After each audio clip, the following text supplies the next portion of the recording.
Welcome, welcome, welcome, and thanks for listening. Tonight we're outside of Eugene, Oregon, in a forest with the wonderful Buddhist teacher Justin Michelson. We're discussing his new book called The Dharma of Healing, which has been described as a real innovation in Buddhist practice. And in this episode, I'm reminded of perhaps the myth of the Buddha and the Buddha's awakening next to and connecting to a Bodhi tree. And perhaps that detail of the Buddha connecting with the Bodhi tree or his own inner nature gets lost in our modern culture that is seeking a deeper connection with nature. And Justin's unique approach, I think, gets back to this original essence of Buddhism. It is a Buddhism of a natural connection, compassion, heart-based, a relaxed body attunement, and of course, one that is community-based. But without further ado, I'll turn this over to Professor Pardee and Justin as they share the Dharma of Healing.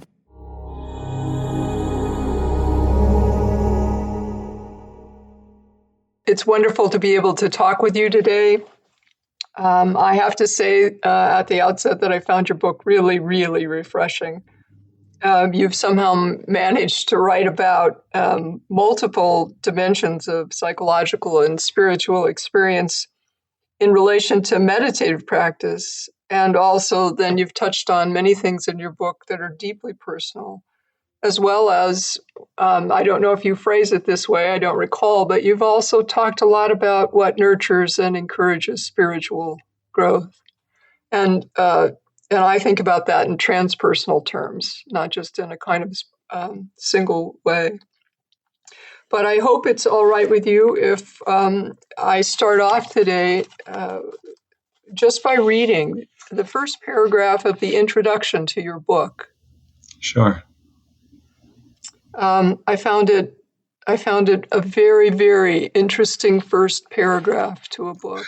So I'd love to be able to share it with people who are listening. You write, "For me, living within this age of crisis has been a great challenge at times. By elementary school, I had learned about the disappearing rainforests and dwindling species. By middle school, I had read about the vast disparities in wealth and the needless poverty around the globe. By high school, I had begun to understand the mechanisms of endless wars, corruption, and oppression that humans impose on one another. Each time I discovered a new aspect of the troubled nature of our world, my heart would sink. It was only in hindsight that I would realize each painful discovery also ripened me, guiding me deeper and deeper into a profound personal exploration, determined to discover the root cause of this suffering and to establish an inner refuge amid the storm." That is such a beautiful, beautiful paragraph. And it tells us from the beginning how long you've had this very receptive, open, compassionate heart. It takes a great deal of strength, I think, to be able to experience those kinds of feelings, the depth of those feelings early on. And clearly, you've managed that beautifully in your life, and your book is really a testament to that. So it was a pleasure to read the first time, and you can be sure that I will read it over and over again. There's a lot in there to be absorbed. But perhaps you could speak a little bit to that, what that journey has been like for you since it began so early in your life.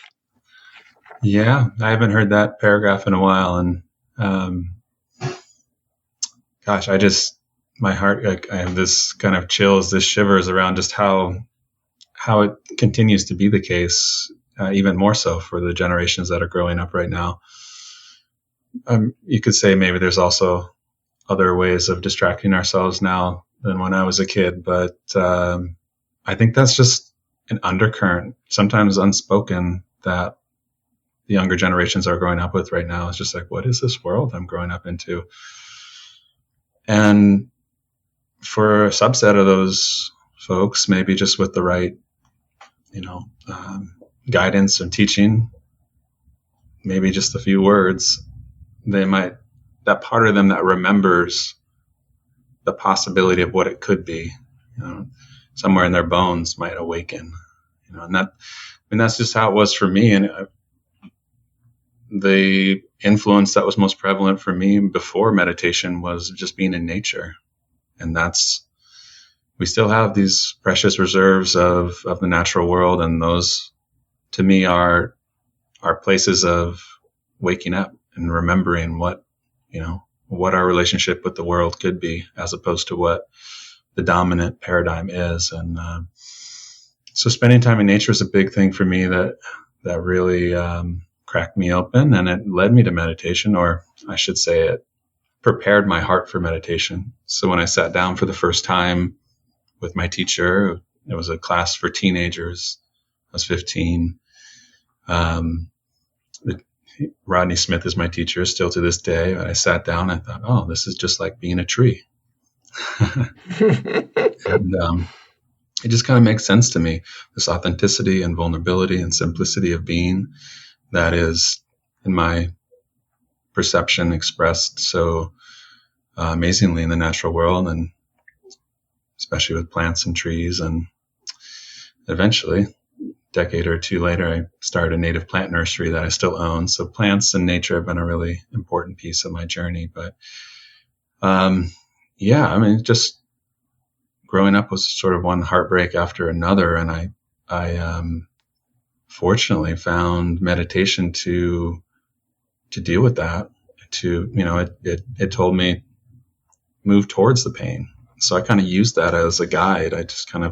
So in college, I studied environmental studies because I wanted to move towards my biggest heartbreak, which was to watch the natural world be kind of contorted and disturbed. And that's kind of that's the book as well, right? It's like we move towards the pain in ourselves, and it becomes a doorway to awakening if we embrace it deeply enough. So it took me a long time to actually come to kind of appreciate that, because usually we just try to resist what is painful. Obviously, we have a lot of conditioning around that. But when we move in the opposite direction and we activate the heart qualities that are inherent in our nature, then the world today is our teacher. The challenges, the struggles, the tragedies of the world today can be our teacher.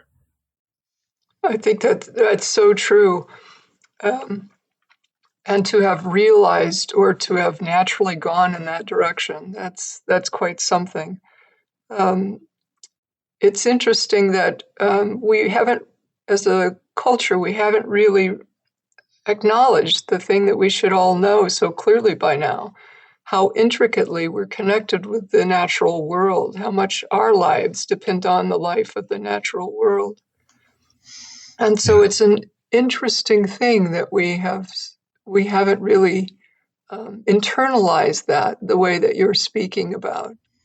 It's really rather strange that we haven't, that we have, some of us have realized it and have taken some steps, but our disregard for the natural world has really gotten a head start on us. And we have a lot of ground yet to make up. So I can understand that. And I think about these younger generations, what it's like for them not really to have had some of the opportunities, for example, that you had or I had or that Mike had when we were younger. The world has really sped up in so many ways, and with it, some of the more destructive features of our being on the planet. That's very true.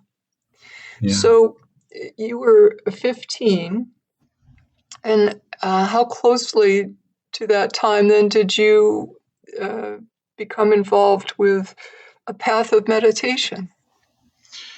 Yeah, there was a class for teenagers in the local Insight Meditation group in Seattle. And so my mom suggested I go, and I was raised Christian, loosely went to Sunday school and such. But by that age, I was interested in something different. And so I just trying to jump at the opportunity and gathered whatever high school friends I could, and we went to the 6-week class for teens in the summer of whatever it was, 2000.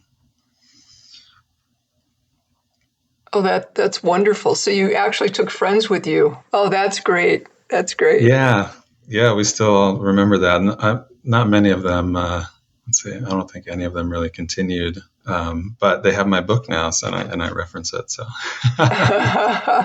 Well, it's kind of fun.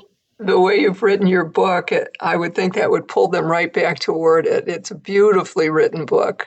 Thank It's you. deeply personal, but one of the more amazing things to me is how you have so internalized so many aspects of Buddhism, of meditation, of your understanding of the natural world. You've done that in a way that allows you to write without jargon, to translate so much of the sort of what are considered sometimes fundamentals in meditative practice, depending on the form of Buddhist meditation you embrace. But some of that can be, again, sort of objectified. And you've managed to write a book from a very personal place without that kind of jargon, which I find amazing. You've actually avoided some of the psychological jargon, not just the spiritual terminology, but you've also done that with the biological side. That's a pretty amazing feat. Oh, thank Has you. that always come naturally to you, or is that something you were really striving to do to make these things accessible?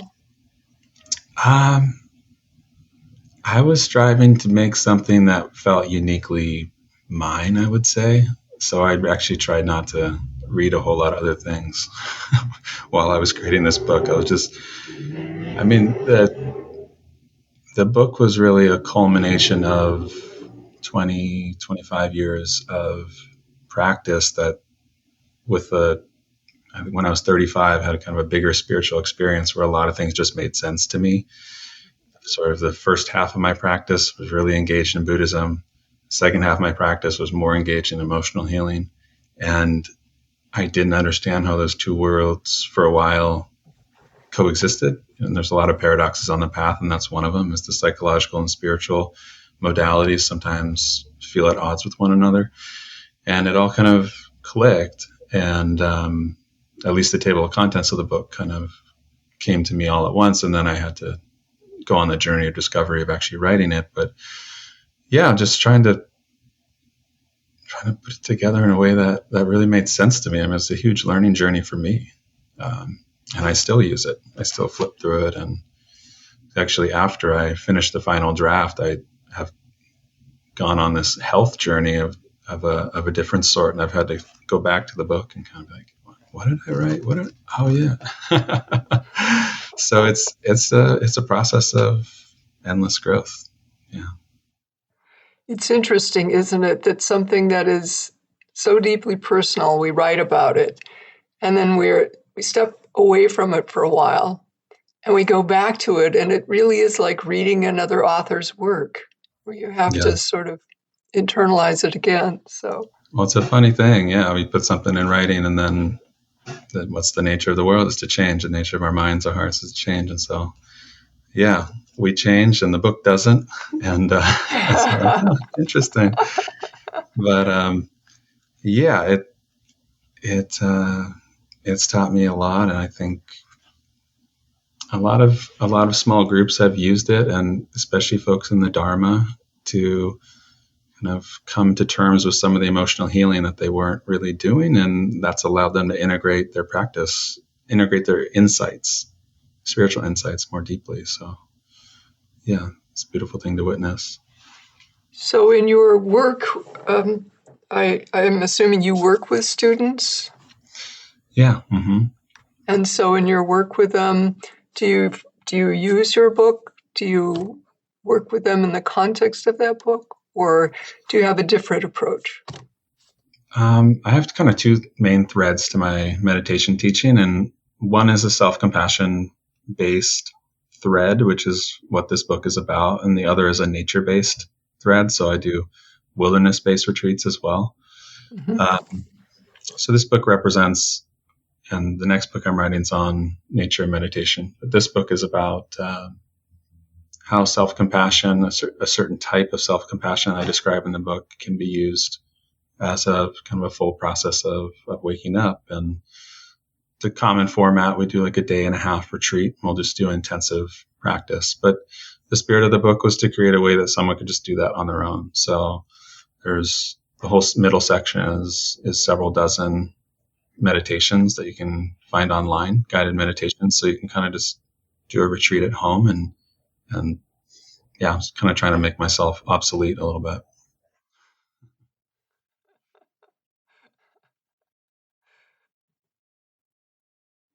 So I was thinking a little bit about how one gets sensitized to the natural world. I saw something, this must have been about 18 months ago. And interestingly, it was about a primary school class that was being taught out there in the Pacific Northwest, where there were multiple teachers and their students, and they took the children as part, I suppose, of a biology class or a nature class. They took them out into the woods. And it was a beautiful segment to watch, to see how their teaching was intertwined with sort of the live discovery process for these young people.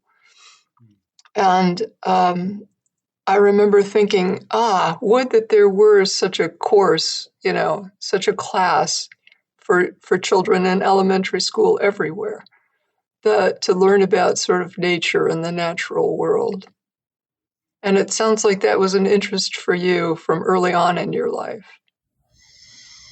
Yeah, definitely. I mean, I think it obviously appeals to everyone in different ways. Some people dive into the more intellectual approach and the science-based approach to nature. But for me, it was always just more of an intuitive thing. I just love to be in the presence of these other wild beings and just kind of absorb the wisdom, sort of like in the Vajrayana or Tibetan traditions. Often there's like a transmission from one teacher to another student, and that's how I feel kind of in the natural world, especially with some more ancient places or ancient trees, and just kind of you're just receiving something, and it's an embodied experience, and it's an experience of deep interconnection, kind of trying to touch the ineffable piece that weaves us all together. So that was always my kind of just, intuitive draw on it. So often when we go out and sit in nature together, that's a big piece of it. We're just sitting in silence together in a circle, but also we're surrounded by a circle of trees often, and there's a quality of just kind of listening or just opening oneself up. There's a quality of letting go of technique and just being present for the silence, stillness, spaciousness that is our birthright. So I think kids pick that up in different ways. Yeah. To what extent was that a part of your early Buddhist study? It wasn't really part of any study. My early Buddhist experience was a lot of talks by my teacher and then living at retreat centers. Mm-hmm. But I practiced Zen, I practiced Tibetan, I practiced Insight. I kind of bopped around a little bit just to whatever was kind of within the range of where I was living at that time. And there's little threads, like especially at the retreat centers I lived at, which were in nature, of teachers bringing it up. But it wasn't until I got more into studying the texts, the early Pali Canon, the early teachings of the Buddha, that I kind of saw that was, that's kind of what I'm writing about now, is just how nature and contemplative practice were hand in hand in the Buddhist time, and very explicitly that way. And that now in my life, I can't quite separate them. And I'm not sure they ever were, because even the cultures back in early Buddhism were so much more interconnected with nature than we are now. And the monasteries that the Buddha set up were often on the edge of the wilderness. And many of the monks would be practicing out in the forest alone or in small groups, or even foraging for food out in the jungle, and so on. So the level of intimacy with nature was kind of part and parcel of how that whole early Pali Canon comes across. If you can kind of see that, and if you put that context in there, then it comes to life in a slightly different way, I think. Yeah, I think you're absolutely right about that. Absolutely right about that. And your ability to bridge those different contexts, I think, is very, very important. And as you, one of the more impressive things, and there are lots of impressive things about your book, but is the ease with which you seem to write about these sort of the essential parts of these Buddhist concepts. You're not. I did not detect in your writing of this book at all that there was a particular Buddhist perspective that was driving something, was driving a concept that you advanced. That you really were looking, and again, pardon my use of this term here because you use it in a beautiful way in your book, but the heart of what you were trying to get to transcended any particular Buddhist approach to some extent. And therefore, I didn't run into a lot of jargon from one particular perspective versus another. You managed to weave together something very beautiful that I thought got to the heart essence of those concepts, those constructs, without having to rely at all on particular trappings of certain teachings. Nice. Yeah, I've never felt confined to one tradition, definitely. I'm just wondering if the Bodhi tree gave the Buddha transmission, and that's what started everything. I hadn't looked at it that way before. That would be interesting. Yeah, well, he touched the earth, right? Right before he became enlightenment. That was the last thing he did.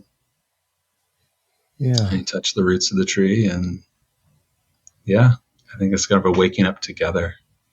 It's the earth realizing itself as the earth, realizing itself as the earth.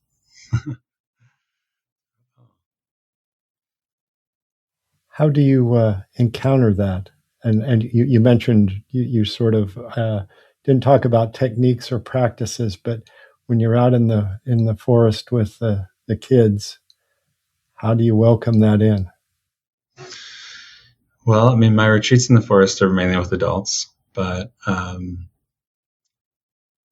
we usually wait till the last day, and usually I'm doing 5-day silent retreats, and then on the last day or the day before the last day, we're focusing our awareness on awareness itself. So it's a bit of a switch. Instead of just focusing awareness on the body or emotions or thoughts, turn your attention around and kind of inquire who is seeing, who is the one that is aware. And often there's a field of silence and stillness and spaciousness that opens up. And there's a recognition that people often have spontaneously, at least to some degree, that the earth, it's one answer, right? It's like, oh, who's meditating? The earth is meditating. Who's feeling sad? The earth is feeling sad. Who's wondering what I'm going to have for lunch?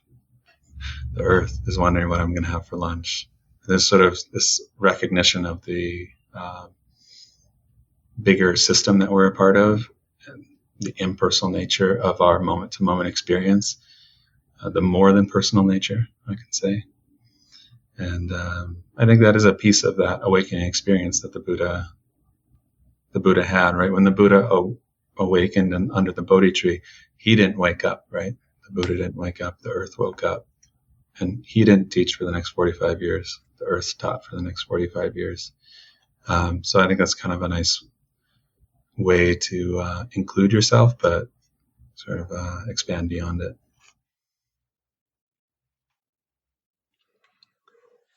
Sounds like he did get some transmission. What do you think?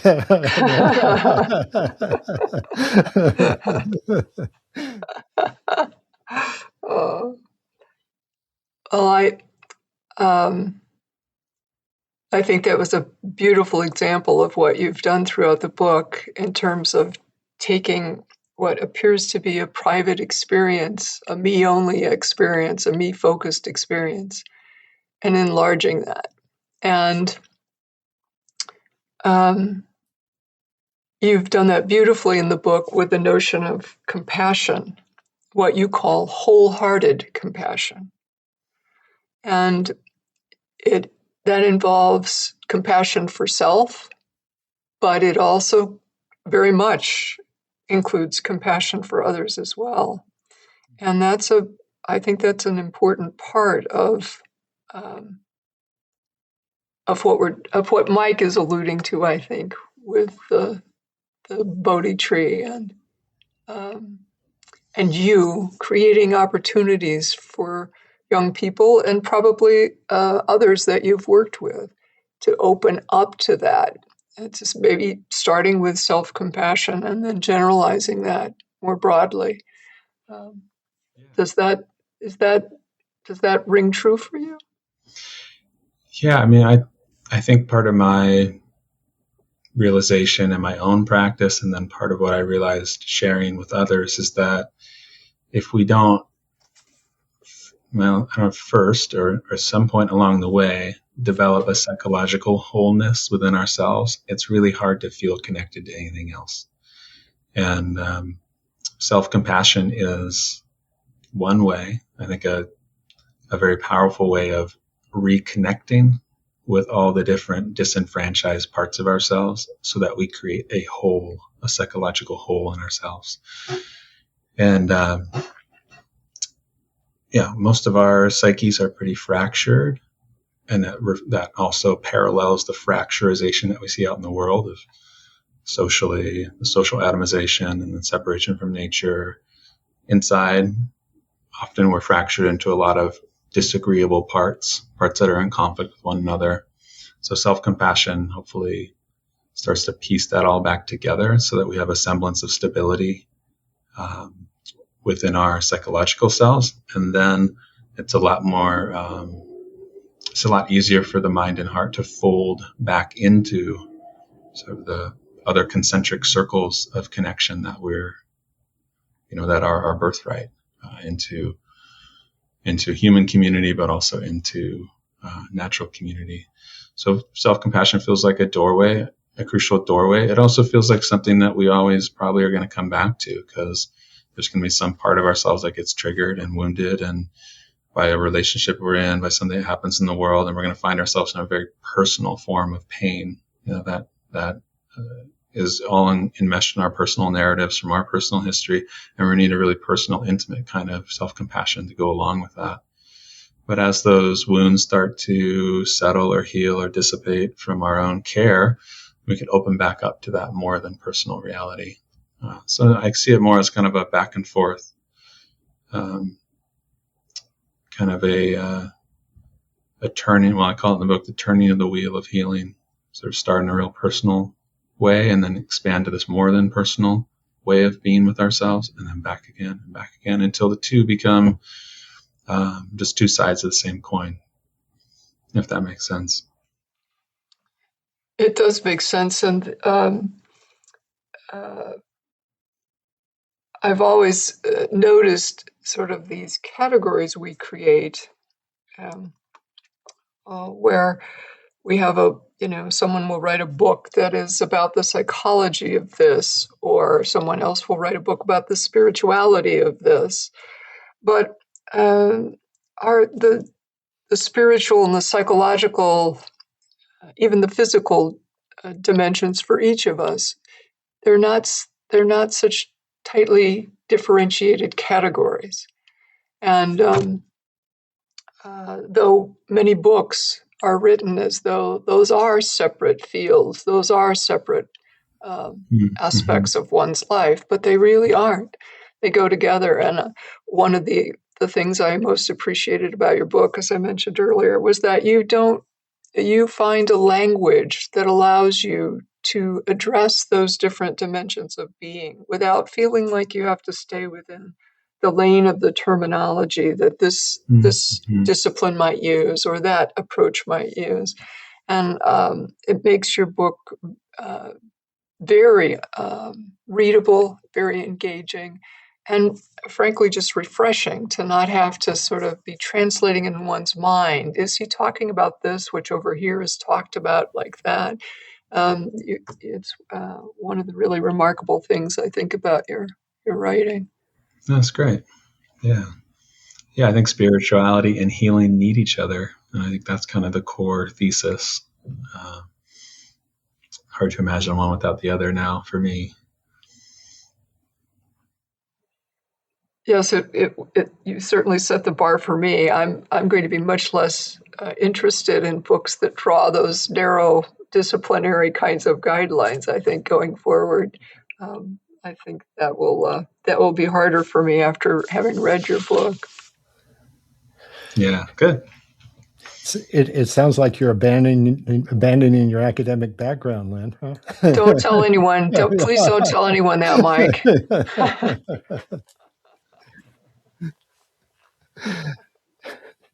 I was wondering. A different paragraph that you wrote sort of struck my attention, and I just sort of loved the energy behind it. Almost that it said, you say later on, I propose what may be a shift in focus, the fundamental importance of a thorough psychological healing to the progression of the spiritual path.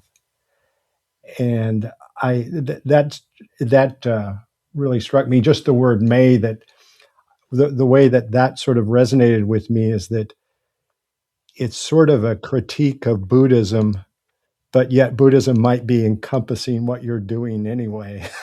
Kind of just sort of like maybe Western Buddhism has sort of emasculated sort of the mystery that was always there, and you just need to sort of remind it, flesh it back out again for a Western audience, perhaps. Yeah. I think there is some critique around the way Buddhism is presented in the West. Sometimes it is done without respect for the emotional wounding or psychological wounding that we have and the healing that's necessary. But that is starting to change. That's in my time, it was not so popular, but with my generation of teachers, there's a lot of people talking about it. So the question is, was that always part of Buddhism, or is this sort of something that only modern Westerners need? And I think that's an interesting, discussion. I think part of the answer is it's kind of a modern Western challenge that we have. Like I mentioned, the atomization of everything, the fracturization of everything that we see around us in our society. In that context, I think we just have a lot more internal schisms that need to get healed. And I think back in the Buddhist day that it wasn't the same way. Like I mentioned, there's just the connection in nature was immediate and intimate, and the sort of stratification of society, the atomization of people out of village and tribe hadn't happened yet. There was just a lot more wholeness to that world, and I'm not sure they needed quite as much emotional tending as we need now. So.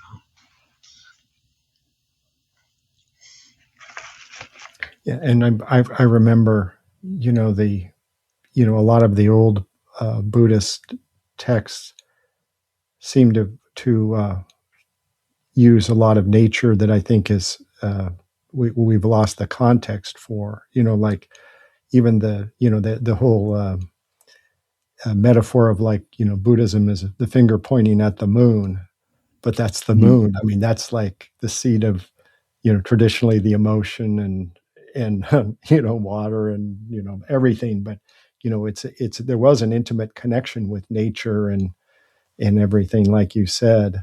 Or I remembered the koan about the wild fox, where the the teacher gave the wrong explanation and had to was rebirthed 500 times as a fox. And I think, in those cultures that meant a lot more than we're sort of more distant from the fox and the moon, that's sort of those natural forces, like you said. Yeah. Our language has changed, our metaphors have changed, and but like I said, it doesn't take a whole lot of time getting people, getting kids, getting whoever back into nature before we start to remember. And I think that's essential piece of the path at this point. What metaphors do you think do resonate with the modern audience to tie them back in, perhaps, or in our culture? I mean, I think the nature metaphors still do. I'm just, speaking to metaphors of like digital metaphors that we have a lot of now, technological metaphors. Like, I don't have the bandwidth for that, or, something like that. There's a lot of ways we talk about things that have been divorced, but everyone intuitively understands the moon still, I think, even, maybe they can't see the stars as well or what have you. But yeah, there's, like I think Lynn said earlier, it's, we're in a strange time, and strange, I think, is the right word, because it's like 0.001% of our human history has been, apart from nature, estranged from nature. So I just feel like we have it all in our bones. And so I love to use nature metaphors, and I think people pick up on that. And then just the relational piece, right? The Dharma of Healing is a lot about our innate relational capacity as human beings. We're just turning that relational capacity inward on ourselves. We're caring for the different parts of ourselves in ways that create wholeness and transform. And that's also inherent. That's also like an inherent technology that we have in our bones as well as mammals for millions of years. So I don't think we're too far. Yeah, I don't think we're too far astray.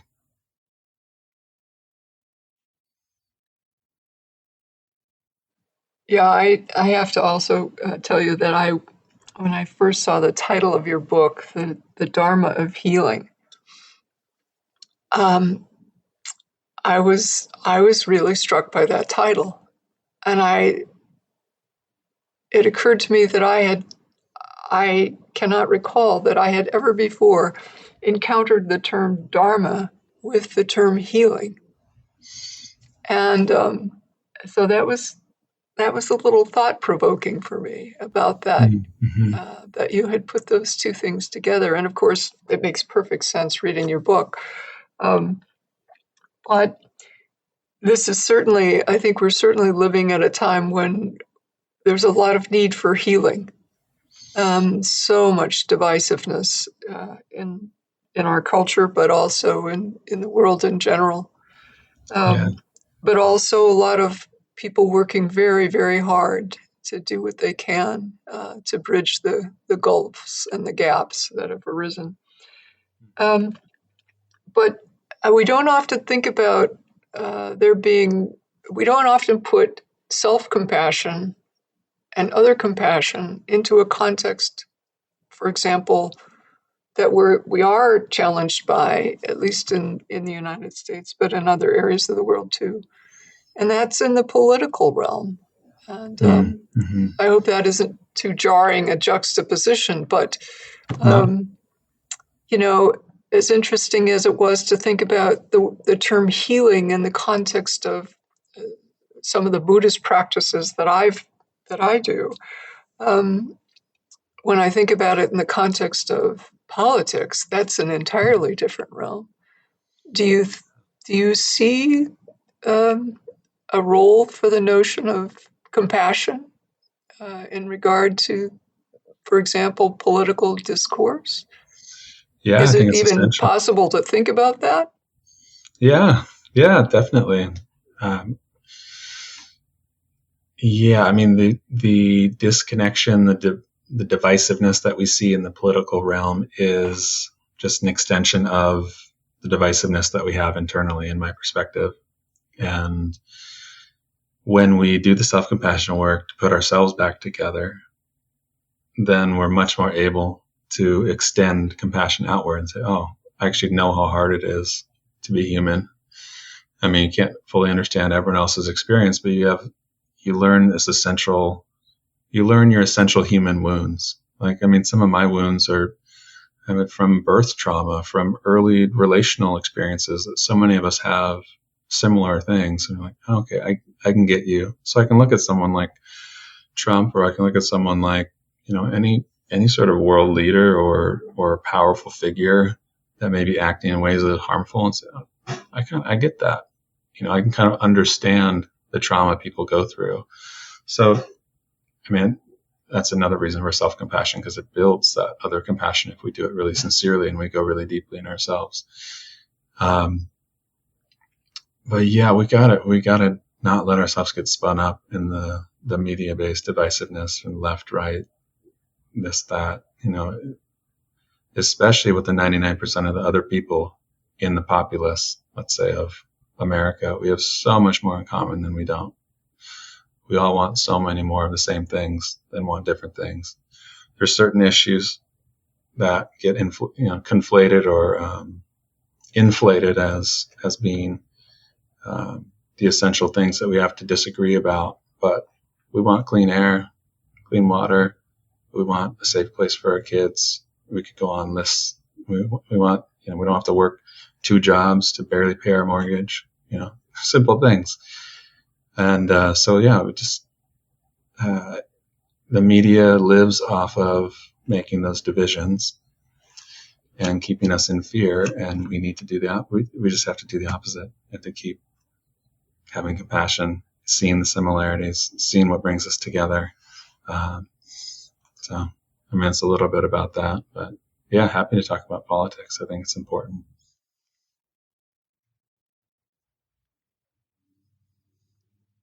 I heard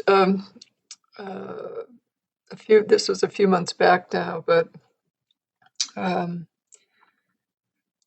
a woman who had been in Israel visiting a family. She was Buddhist, and she was visiting a family when the young people at the concert were shot, and everyone who could went into the safe rooms in their homes. And so she was with her friend, and they went into the safe room in their homes, and they actually heard men with guns come into the home and start to search the home. And there was just one wall that was a false door that stood, I think, between them. And she talked about how in that moment she relied so heavily on she could trust and rely on her practice, her Buddhist practice. And she consciously tried to be really in touch not only with her own fear and her own, mixture of terror and feelings at the time, but also what it was like for those on the other side of the door and the kinds of things that they might be experiencing. And I found that really interesting, that her practice at that time could be so strong and keep her so in a mode of balancing self and other in that moment, and that she was doing a practice on behalf out of concern for them as well as for herself and those she was with. Yeah. Those are sometimes, I think, we imagine we don't really stop to think, if we have the luxury of not facing those kinds of situations, we don't really think about how important those practices can be at those highly, highly significant points in our lives. Yeah. Yeah, that's what we practice for, just those intense moments. And laying a foundation of compassion can transform a lot of junctures in our life so that our whole life heads in a different direction. And that's a beautiful example of that. But I also want to point out that I think what is often not stated about those amazing examples is that, whether it's like Nelson Mandela or whether it's I've heard of some Tibetan monks that after being tortured by the Chinese for long periods of time come out and have compassion for their torturers. What's not often talked about is that those are not just sort of valiant heroics. Those are like what the perspective of caring for our captors or caring for our people who are causing us harm actually saves our hearts. It actually protects our hearts. And what you know intimately when you do a lot of practice is how corrosive dwelling in hatred or dwelling in othering is, and on your own heart, on your own being. And that when you're in those kind of situations, the best thing you can do is to keep orienting the mind towards compassion, towards understanding, towards intimacy, whether or not that ends up changing the other person's perspective in that moment. And sometimes it can, certainly. But that's so self-compassion and compassion for, that's what the last few chapters of the book are about, is really how the way we approach our relationships and the way we approach the world is actually another form of self-compassion. And by seeing the goodness and seeing the confusion in other people instead of judging or attacking, actually keeps our hearts pure and keeps us connected. So we don't have to pull away or fracture our perspective. Does that make sense? It does. It does.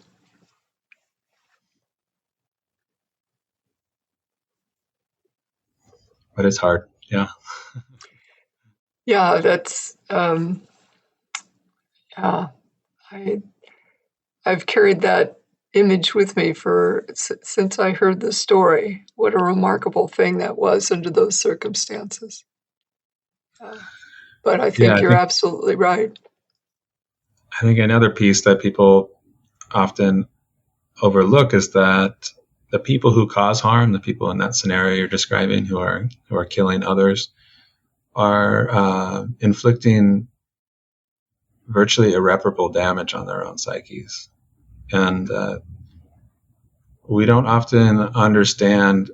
We're very obviously, quick to protect the victim and to blame the perpetrator, but we don't really understand the damage the perpetrator is doing to their own heart and mind.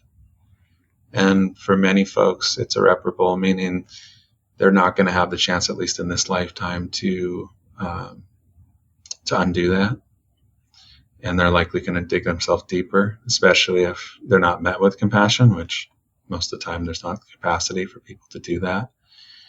So, this was a key part of the Buddhist teaching, that your own virtue is your greatest protection. And that maybe only becomes apparent until you have gone to the depths of your own heart and mind and the pain that you can hold. So just another perspective. Yes. Is there a possibility that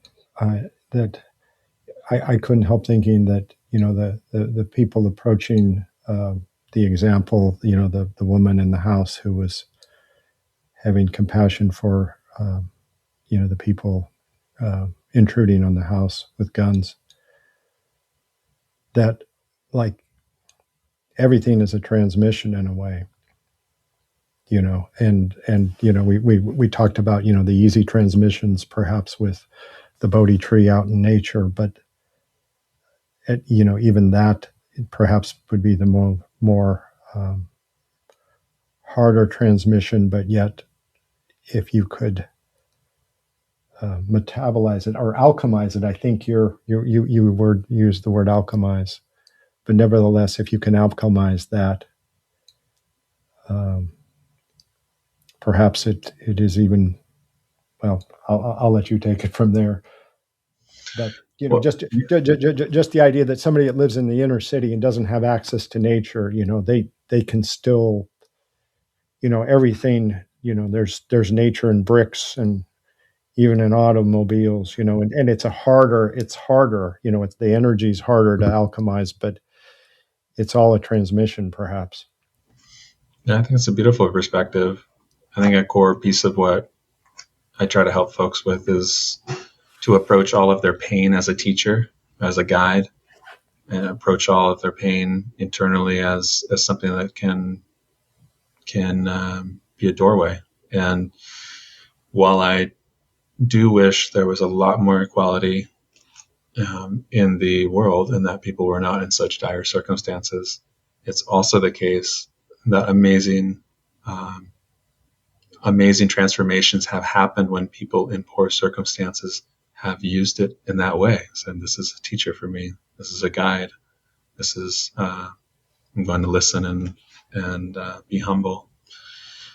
And sometimes those are the most powerful people who have made it through hell and back and have been resilient. I found the resiliency, and that's kind of how the opening of the book that you started with is like these really hard realities that we have to face can also force us to dig deeper if we take it that way. And again, easier said than done. I'm not wishing poor circumstances on anyone, but it means no matter where we're at, we can turn the wheel of the Dharma.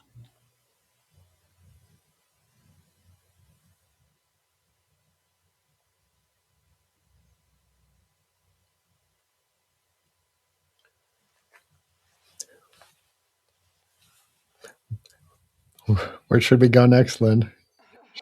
Should we have him talk about? Should we go on a retreat with him? Nature's heart retreats. Yeah, come on. When's the next one? How do we sign up?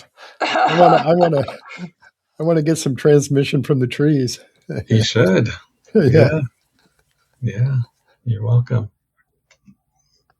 Well, Justin, is there anything that you particularly wanted to touch on today? Is there something that you feel that you would really like us to know?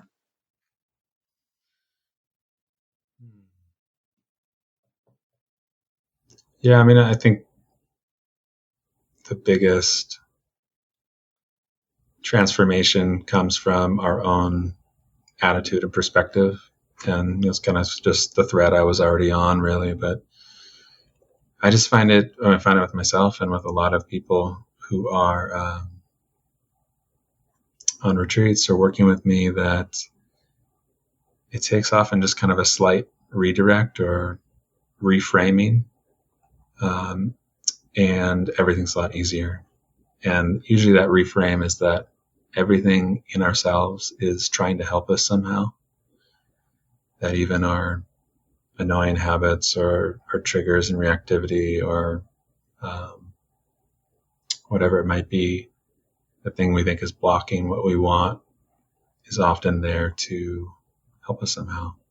And when we have a big moment of anger or we're triggered, we can say, thank you for trying to help me.